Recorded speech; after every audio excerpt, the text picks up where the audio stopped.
ভালো আছেন তো নাকি ভাই? হ্যাঁ, আলহামদুলিল্লাহ ভালো। আচ্ছা, কোথা থেকে আসছেন আপনি এখানে? বাড়ি কোথায়? খাগড়িয়া। হ্যাঁ, খাগড়িয়া। খাগুড়িয়া। এখানকার স্থানীয় নাকি? হুম। আচ্ছা, আপনার তো মোটামুটি হারে প্লেন মেশিনে বসাইছিলাম, প্লেন মেশিন আপনার নিয়ন্ত্রণে আছে। হুম। হ্যাঁ, হালকা হইলো নিয়ন্ত্রণে আছে।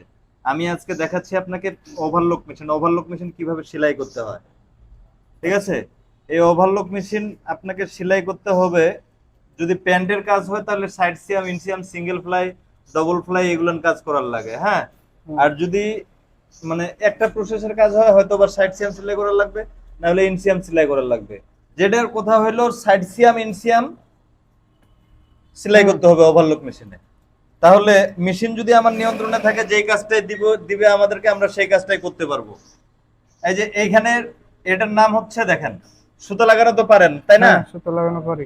এখন এটার নাম হচ্ছে নাইফ, তার মানে এটার নাম হচ্ছে ব্লেড। এটা ব্লেড, এটাকে যত বেশি আমরা এদিকে বডিটা দিব, বডিটা কাটে ফেলবে। হুম। আমাদের এদিকে কোনো প্রকারেই কোনো প্রকারেই এই নাইভে লাগানো যাবে না, হুম। ঠিক আছে?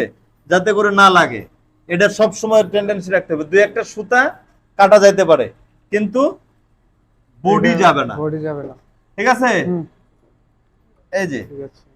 এখান থেকে এখন মেশিন চালু দিছি, হুম। এখান থেকে শুরু করে এখানে ইনসিয়াম, যেহেতু আমি দেখাচ্ছি, ইনসিয়ামের ব্যাক পার্ট সব সময় উপরে থাকবে। এই যে ব্যাক পার্টটা উপরে দিছি না, হ্যাঁ, পরে। ব্যাক পার্ট উপরে থাকবে।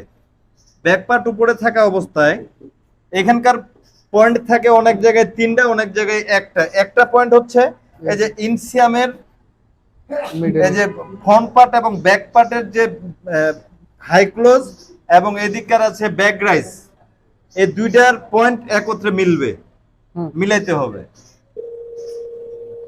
তাহলে এই যে এখান থেকে শুরু করে এখান পর্যন্ত সেলাই করবো। এই যে দেখেন, হুম। এখন আমাদেরকে এইভাবে, এই যে দেখেন, একটা কাপড় উপরে দিছি, একটা কাপড় নিচে দিছি, নিচে। এখানে মিডিলে আঙ্গুলটা দিছি, ঠিক আছে? হুম। এখান থেকে শুরু করে এই যে এখান পর্যন্ত আমাদেরকে নিয়ে আসতে হবে।